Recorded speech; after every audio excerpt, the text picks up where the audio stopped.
राम नारायण राम जीवनात प्रत्येक माणसाने ध्यानाशी नक्कीच जोडले गेले पाहिजे, कारण त्यातूनच आपले कल्याण होऊ शकते। ध्यानाच्या माध्यमातून आपण आपल्या मनाला, विवेकाला आणि अंतःकरणाला बळकटी देतो, आपण त्यांना आपल्या अधीन करण्यास सक्षम होतो। म्हणूनच प्रत्येकाने ध्यान अवश्य करावे। ध्यान ही एक प्रकारची ध्वनी ऊर्जा आहे, जी आपल्या शरीरात वसलेल्या 50,000 कोटी आत्म्यांना ऊर्जा प्रदान करते। त्यामुळे आपल्याला बळकटी मिळते, जीवन मिळते, विचार करण्याची व समजून घेण्याची शक्ती विकसित होते। ही ध्वनी ऊर्जा निसर्गाकडूनच येते। आपली ही पृथ्वी म्हणजे आकाशाची एक अतिशय कठीण शाळा आहे। या शाळेत पास होणे, त्यात पूर्ण गुण मिळवणे खूप कठीण आहे। आजपर्यंत कुणालाही त्यात पूर्ण गुण मिळालेले नाही। आपण ऐकलेले सर्व देव, धर्म यांपैकी कोणीही आकाशाच्या परीक्षेत पास झालेले नाही। जो कोणी या परीक्षेत पूर्ण गुण मिळवेल त्यालाच आकाशाची पदवी मिळेल, तोच आकाशावर राज्य करेल, त्यालाच मोक्ष मिळेल। आपल्या सगळ्यांच्या अंतर्मनात विवेक आहे, तोच आपल्याला योग्य दिशा दाखवतो। जर आपण आपल्या विवेकाचे ऐकले नाही तर आपल्याला मोक्ष मिळणार नाही। जेव्हा आपण ध्यान करतो तेव्हा आपल्यामधील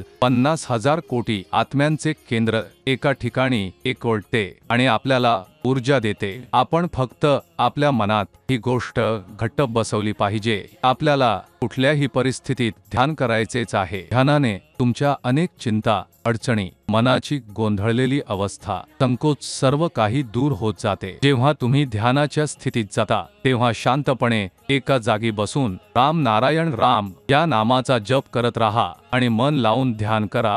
राम नारायण राम या नामाची सर्वात विशेष गोष्ट म्हणजे जप सुरू करताना सुरुवातीला लक्ष द्यावे लागते की आपल्याला जप करायचा आहे, पण थोड्या वेळाने हेच नाम आपल्या श्वासांमध्ये एकरूप होते। राम नारायण राम ही ध्वनी म्हणजे आपल्या आतला विवेक व चेतना आहे। ही ध्वनी सर्वांसाठी आहे, सर्वांसोबत आहे, सर्व सत्तांसाठी आहे। ही ध्वनी आपल्याशी संवाद साधते। आपण तिला जेव्हा पुकारतो तेव्हा ती आपल्याला उत्तर देते। राम नारायण राम ही अशी ध्वनी आहे जी आपली हाक ऐकते, समजते आणि आपल्यापर्यंत पोहोचते। ती आपली सर्व कामे पूर्ण करून देते। आपण मानव प्राणी विचार करतो, संकल्प करतो, तत्वे स्वीकारतो, पण कर्म हे राम नारायण राम आपल्याकडून करवून घेतो। आपण जे काही कर्म करतो किंवा जे काही चिंतन करतो त्याचा मूळ आधार राम नारायण राम हाच आहे। तो प्रत्येक जागी, प्रत्येक कणात सामावलेला आहे। या रामाशिवाय या जगात काहीच नाही। इथे एकच धर्म असावा, जीवधर्म। पृथ्वीवर अस्तित्वात असलेले